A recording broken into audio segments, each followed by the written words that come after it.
It's day 4 of the ACHA National Hockey Championships, and we're getting right down to it. Today, 2 undefeated teams will take to the ice, but only one will advance to the finals.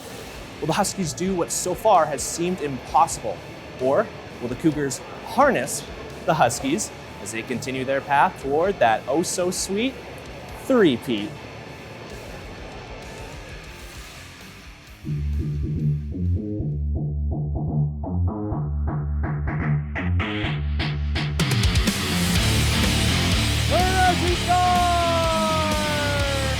Community College Cougars have won back-to-back.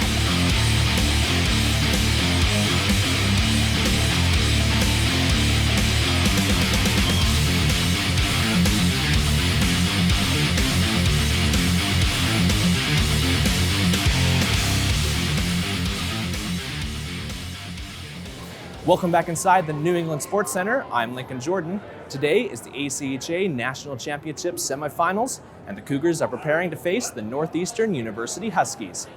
Just like the Cougars, the Huskies are undefeated in the pool round, but the Huskies have given up 4 goals, whereas the Cougars are yet to give up a single one. So, who are the Cougars putting up against the Huskies? Let's take a look at your Cougars starting lineup. The forwards, all from Manitoba. Emily Thompson from St. Rose de Lac. Simone Turner from Carman. And Aiden Roberts from Winnipeg. The defensive pair, all Manitobans. Lacey Gaffrey from Silver Falls, Manitoba, and Megan Carnegie from Winnipeg.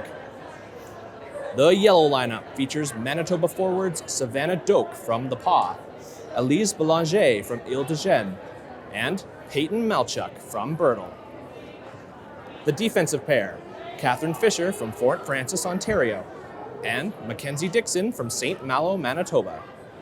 It's all Manitobans on the green line. Forwards, Madison Halyuk from Binsgarth, Casey Fulliard from Minneota, and Emma Ramsey from Verdun. Defensive pair is Jensen Shearer from Wawanesa, and Keely Ems Finson from Arberg. And the goalies. Starting today is Megan Bess-Witherick from Austin, Manitoba. And backing up Megan is Geneva Penner from Steinbeck, Manitoba.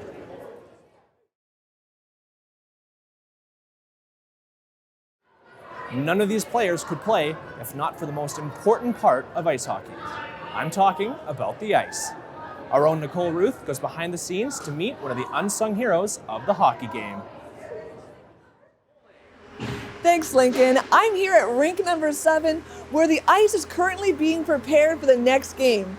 I'm going to have a behind-the-scenes look of what it takes to be a Zamboni driver. All right, so how long have you been driving a Zamboni? I've been doing it for about 6 months now. And have you had any memorable moments on the Zamboni at all? Yeah, actually on rink 4, I was going along on the edge, and the Zamboni slipped out from under me and clipped the door, and I ruined the whole thing. So what was the repercussions for that? It wasn't much. I just, had to work with one Zamboni for the day. What is your favorite part of the job? It's a really easy job. I'm pretty much sitting around waiting for hockey games to finish, and then I'm sitting for 10 more minutes driving a machine. Can you tell me in a few steps, what is the process for cleaning the ice? Sure. Basically, all you're doing is going out, putting the blade down so you can cut the top layer off, and then you're putting hot water down to resurface it. After you get off the ice, what is the process here behind us? What do you have to do after that? Sure. You dump the snow out of the machine, and then you plug it into a charger and fill it up with water for the next ice. So would you argue that the Zamboni driver is the most important person in the rink? I would say so, yeah. If nobody has clean ice to skate, then there's no hockey games going on. So the big question of the day is, can you take me for a ride on the Zamboni? Absolutely, I can do that. All right, let's do it.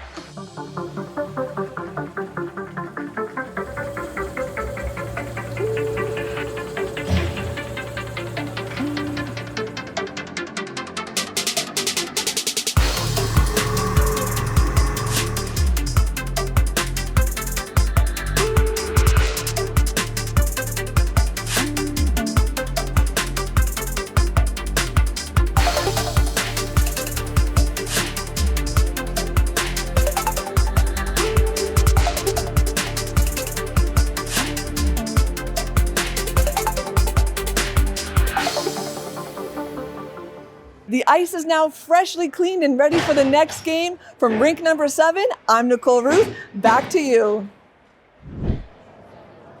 Like any sport, hockey is all about strength, speed, and coordination. But it's like they always say, you gotta get your head in the game. Our Sydney Houston gives us a look at how the Cougars do just that, as well as your Cougars Game Day wrap. A player works out some final muscle kinks in the hours before puck drop. It's quiet and time to think. Every player has a pregame ritual, a habit to help get their heads in the zone. Precisely taping up a stick helps improve contact with the puck, and adding a layer of wax protects against the buildup of snow. Mostly, it helps sharpen the focus. Grip tape. I haven't changed it for a while, but I changed it for nationals. Keely Ems Finson does the same. All 17 here take time to get their sticks right and their minds right. They hope the focus will give them an edge in a fast-moving game where a half a second can change the outcome.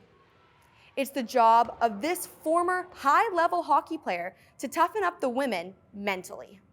My main goal with these girls, we have a lot of overthinkers on our team, and I would like to just see them play a little bit more clear-minded, and I think they can all do that, and they all play their best game when they're very clear-minded, calm, relaxed, and I'm here to help them do that. What are some of the tricks you try and help them to clear their mind? I just spoke with one of our girls last night about breathing on the bench. You know, they overthink, they think they need to do more than they're expected in these types of tournaments, and I'm here to remind them you're on this team because of your skills and what you bring to the table, and breathing, routines, just little things like that. The fear is always that a player could choke, be overcome by anxiety and doubt. The coaching staff works to overcome that risk and make sure the girls get the job done. Now, on to today's semifinal game.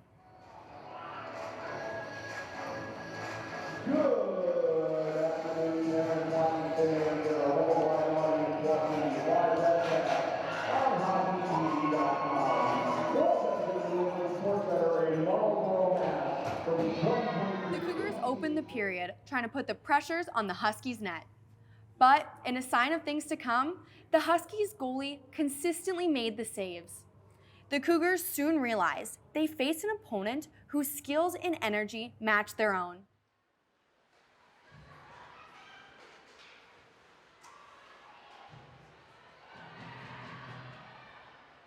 Then, a bouncing puck and some Cougar confusion, and Northeastern becomes the first team here to score on ACC. The Cougars looked stronger in the second, but the players couldn't capitalize on chances in front of the net. The Huskies goalie keeping the door shut. The second ends scoreless for both teams.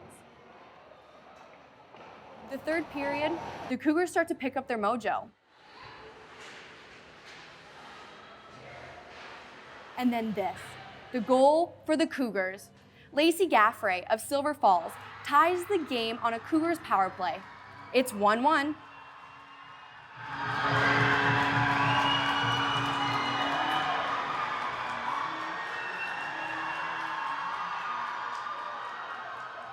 But Huskies breakaways keep the Cougars on edge.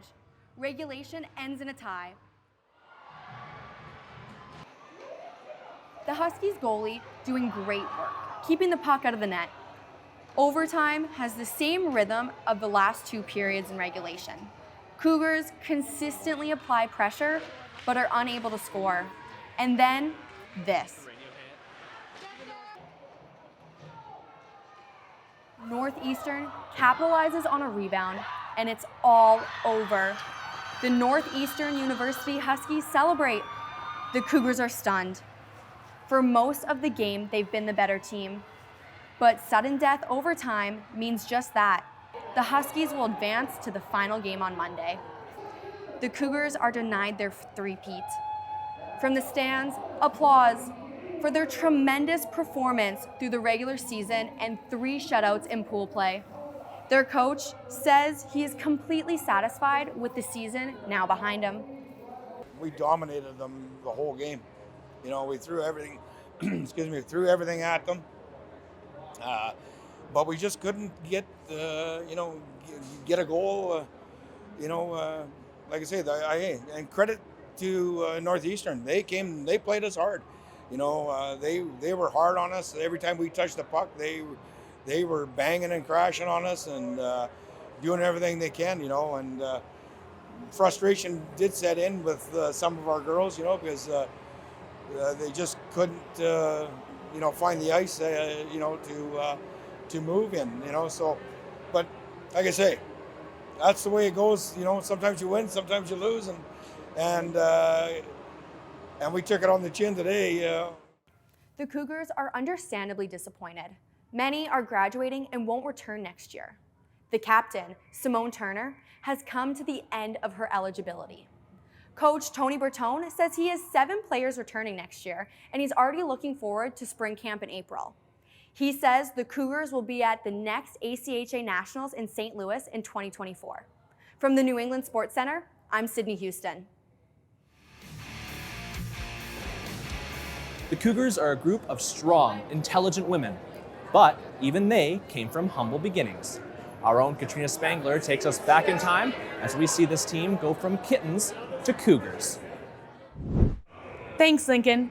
Cougars played hockey in their hometowns just like millions of other Canadians. Let's take a look. I've been playing hockey for around 12 years, I'd say. I started when I was younger, around the age 5 years old, and it's always been a part of my life growing up, so I'm here now. I'm still playing, so I love it. I feel like each team is different in their own sense of playing with a team. They all have their own unique personalities and group of girls, and the atmosphere itself is always different, so it's always new and exciting, especially ACC. It's been so supportive and loving, and it's really great. It's been awesome. How proud are you of the girls today? Oh, extremely proud. Extremely proud. Every one of them. You know, there's, probably 7 of them going to be moving on, and we got some new ones coming in and into the fold, and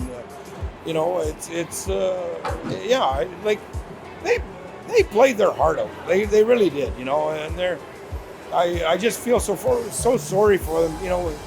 You just want to hug them and and pat them on the back, and but you can console them, but life goes on. That's a wrap on day 4 of the ACHA National Hockey Championships. And sadly, that's also a wrap on the Cougars Game Day Recap. From all of us here at the Cougars media team, we'd like to thank all of the ACC Cougars players and staff, especially Coach Tony Bertone, Athletics Manager Lindsay McLaughlin, and Assiniboine Community College President Mark Frison, as well as the Media and Communications Program Chairperson Janice Sparrow. All have shown constant generosity and patience towards our media team. I'm Lincoln Jordan. I'm Katrina Spangler. I'm Sydney Houston. I'm Nicole Ruth. Thanks for watching, and we'll see you next time.